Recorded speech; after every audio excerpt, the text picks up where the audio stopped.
An Illinois family is calling on Mexican authorities to arrest members of the drug cartel responsible for the death of Jesus Macias. Fox 32's Nate Rogers joins us now in studio with more on this story. Nate? Absolutely, Tia and Dane. Just a little bit of background here. Every year, thousands of Mexican Americans and natives travel back home in December for what they call posadas. It's a celebration of Christmas with family and friends. Now, because of heightened crime, some have security, others travel in groups. Well, less than a week ago, 62-year-old Jesus Macias was killed in front of his 5-year-old son, his wife, and his mother.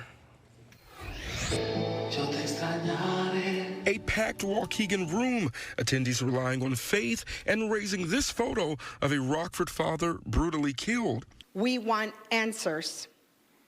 We want justice.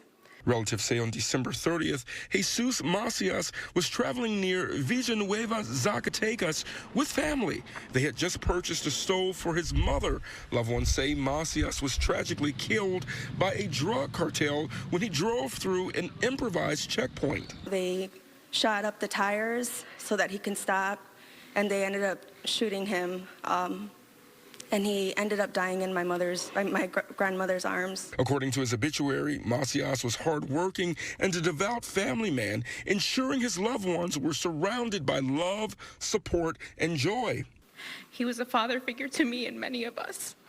Back in September, the U.S. Bureau of Consular Affairs issued a travel advisory saying do not travel to Zacatecas due to crime and kidnapping. This as violent crime, extortion, and gang activity are widespread in the Mexican state. Just knowing that my uncle died in her arms, like it's so devastating, you know, because now my grandmother has to live the rest of her life with that trauma of having her son die in her arms.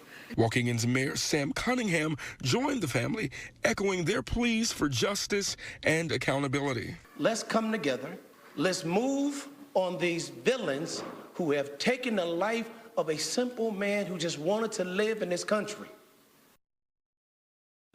And tonight, the family is requesting an emergency meeting with the U.S. Department of State, lawmakers, and the Mexican ambassador of Washington, D.C.